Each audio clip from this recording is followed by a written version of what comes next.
Mi nombre es María José Pérez Crespo, soy arquitecta y coordinadora BIM dentro del Departamento Técnico de SEIS. En este webinar vamos a hablar de las familias BIM en Revit. Es un mercado que está bastante en auge y en desarrollo y dentro de los modelos BIM. Están compuestos, los modelos BIM están compuestos de objetos BIM, que también son reconocidos como familias de Revit. Cada vez está más demandado en el mercado y en la industria y por lo tanto se promueve un aumento de la productividad en los proyectos. Lo primero que tendríamos que hacer es definir qué es una familia BIM. Seguramente que muchos de vosotros ya lo vais conociendo, pero para los que os estáis iniciando en este mundillo, pues realmente quiero que tengamos una definición de lo que podría ser la familia BIM. En realidad, los que son las familias BIM son objetos paramétricos. Objetos paramétricos que se incluyen en las herramientas de modelado y que contienen información intrínseca según su función, como por ejemplo, pues pueden ser las dimensiones, el material e incluso el coste unitario.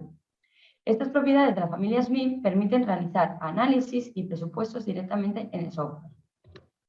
Una vez que más o menos ya sabemos qué es una familia, quiero hacer hay una diferencia entre las distintas familias. Por un lado tenemos las familias de sistemas, por otro lado las familias cargables y por otro lado las familias in situ. Las familias de sistemas están predefinidas en Revit, ¿vale? Normalmente son elementos fundamentales de la construcción. Pues, por ejemplo, los muros, los suelos, las cubiertas, los falsos techos, ¿vale?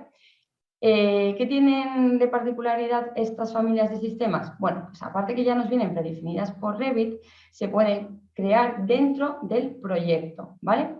Son archivos que no podemos cargar dentro de otros modelos de BIM, a diferencia, por ejemplo, de las familias cargables que ahora las vemos. Sí que es verdad que las podemos transferir de alguna manera y de la misma forma también podemos copiarlas y pegarlas.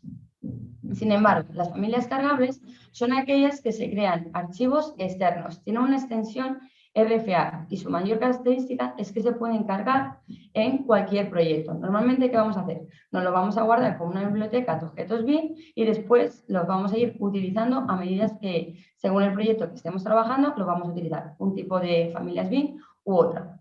Y luego, la tercera es familia in situ. Son elementos exclusivos, los vamos a utilizar única y exclusivamente en ese modelo. Sí que es verdad que también se podría llevar a otro proyecto, pero es algo muy particular. Vale, dentro de las familias podemos tener familias más genéricas en las que tanto la forma geométrica es menos definida, luego su información pues tiene una ligera información genérica, pero no nos habla de nada en particular. Sin embargo, las familias de fabricante suelen tener una forma geométrica real y luego tienen mucha información específica, ¿vale?, que van a definir esta familia. ¿Qué pasa? También tienen, cuanto más información, cuanto más detalle geométrico, es verdad que estas familias empiezan a pesar un poquito más. Entonces, bueno, suele haber como un equilibrio de hacer los objetos lo más real posibles, ¿vale? Incluso para llevarlos a fabricación, si queremos, ya entraremos un poquito más en detalle en esto, pero pueden ser, pues eso, familias un poquito más genéricas o familias ya a detalle. Bien, cuando vamos a planificar una familia, necesitamos ver para quién es el usuario final, para qué necesito yo estas familias, ¿vale? ¿Cuál es su naturaleza? ¿Qué requisitos deben cumplir? Y luego, por ejemplo, necesitamos saber que el elemento que estamos modelando, ¿vale?, de esta familia, pues pueden ser que simplemente se van a colocar en el proyecto, como puede ser un mobiliario, un elemento, pues por ejemplo, como podéis ver de estos bancos, o, sin embargo, pueden necesitar algún tipo de análisis o de simulación, como pueden ser estas iluminarias, ¿vale? Cuando tenemos que partir para empezar a trabajar con nuestras familias, pues a ver, lo primero que os he dicho es, vale, para qué las necesito, cuál es el usuario final, pero también tenemos que definir muy bien cuál es el alcance de la definición, ¿vale?, que es lo que se llama el nivel de detalle.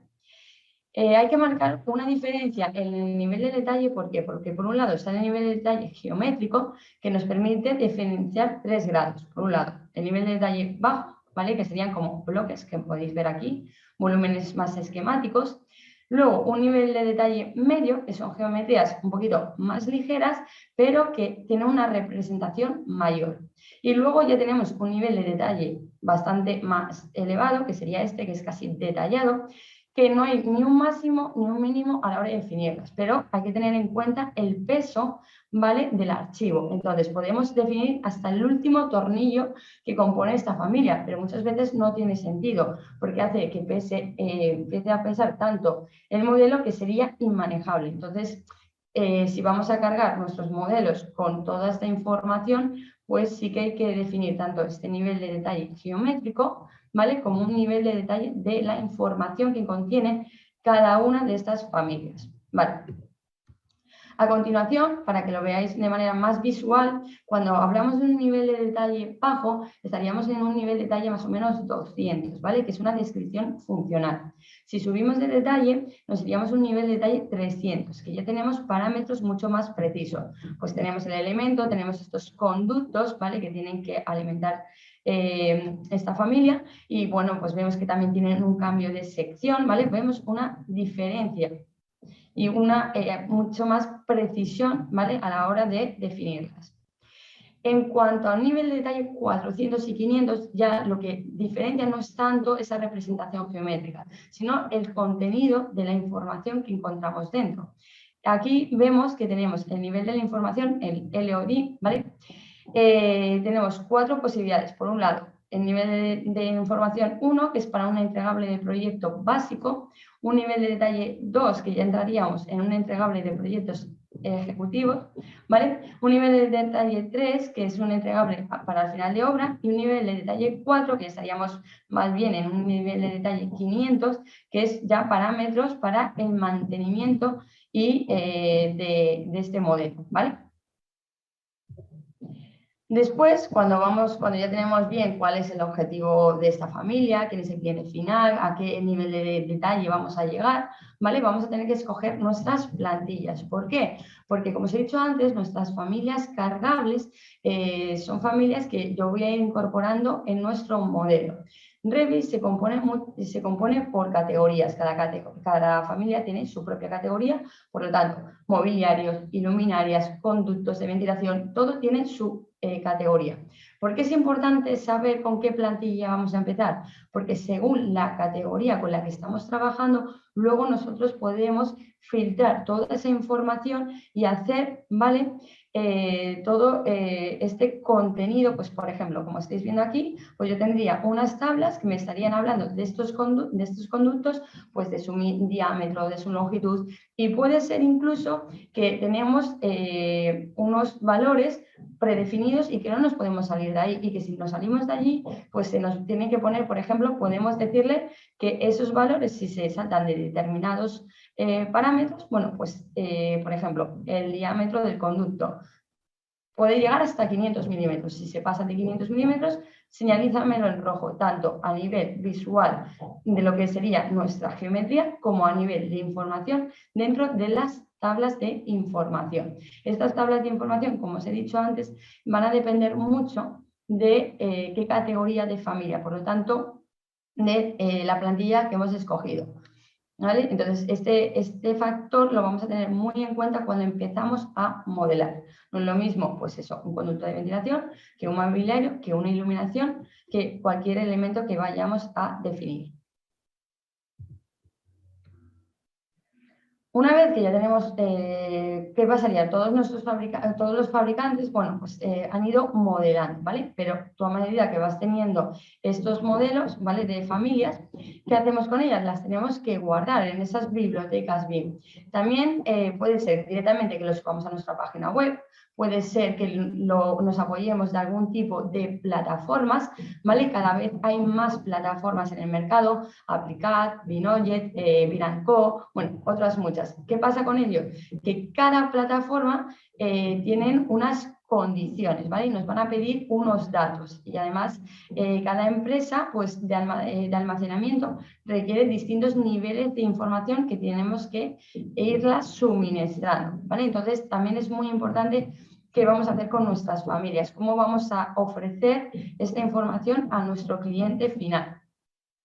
Algunas de ellas pues, disponen de datos de los fabricantes vinculados simplemente a estos objetos 3D, pero por otro lado tenemos como un almacén de datos en el que vamos a ir incorporando esta información y que puede estar incluidos dentro de nuestro archivo 3D o no. Otra opción que hacen muchos fabricantes también es generarse su propia herramienta. Es decir, que yo cuando tengo que colocar estos modelos, estas familias en mi modelo, ¿vale? Pues tengo una herramienta que voy a ir seleccionando. Entonces ya tendría como un plugin dentro del archivo de Revit. Esta sería otra opción y cada vez está más demandado. Otra cosa a tener en cuenta y muy importante dentro de las familias BIM es su visualización. Hemos visto que según el nivel de detalle, ¿vale? Pues se va a visualizar de una manera u otra. Pero además podemos otorgar a las familias, ¿vale? Una visibilidad dentro de nuestro modelo. Pues por ejemplo, tenemos un catálogo, tenemos un conjunto de familias que lo podemos mostrar en un catálogo y seleccionar una de ellas e incorporarlas en nuestros modelos, ¿vale? Esto es muy recurrente. ¿Por qué? Porque tenemos un showroom de cada fabricante, tiene sus propias familias, tiene un showroom en el que van a determinar, vale, tengo esta familia con toda su información, etcétera, pero yo la quiero en mi modelo. Bueno, pues la selecciono, la incorporo y dentro del modelo yo voy a poder visualizar estas familias de manera independiente, ¿vale? Y van a formar parte de mi modelo y dentro de ellas voy a tener toda la información. Y después podemos apoyarnos de otras tecnologías como pueden ser la realidad virtual, ¿vale? Que es una tecnología que nos permite sustituir nuestro entorno, ¿vale? Esto hará también mejorar mucho la comunicación entre cliente y fabricante, entre los distintos agentes de un proyecto y ofrecer la seguridad en la fase de obra. También nos ayuda a fomentar la colaboración, ya que existe la posibilidad de compartir esta información del proyecto en tiempo real. Entonces, de esta forma, los técnicos, los obreros, las constructoras y todo tipo de entidades estarán siempre coordinados, ¿vale? Y luego, si no, nos podemos apoyar de la realidad aumentada, que consiste en añadir información digital a algo real, creando así una realidad mixta.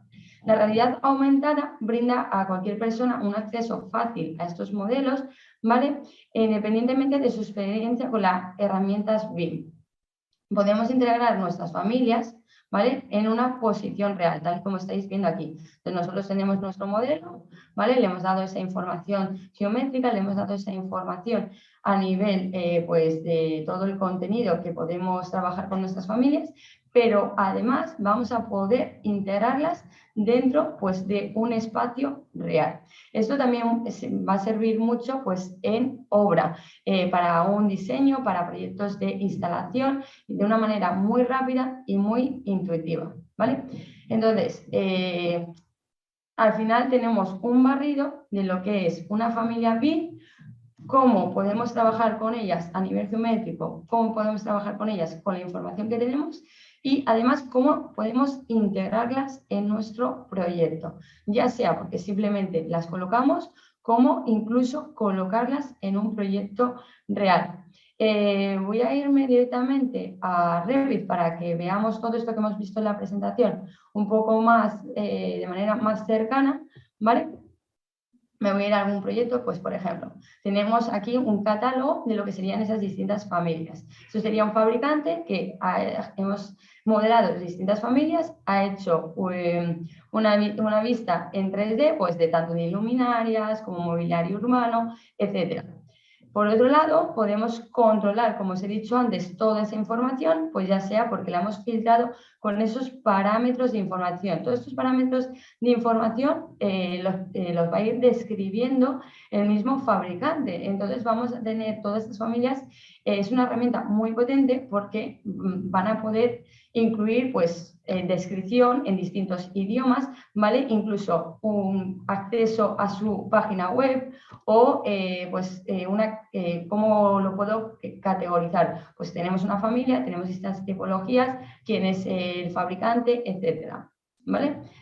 Bueno, también tenemos aquí, perdonad un segundo, cómo podemos integrar esas familias dentro de nuestro modelo, ¿vale? Pues teníamos ahí, por ejemplo, una de estas sería simplemente la seleccionaríamos, ¿vale? Por ejemplo, yo la voy a editar y ahora lo voy a cargar en ese proyecto que teníamos por aquí, para que lo podáis ver en tiempo real cómo se podría hacer.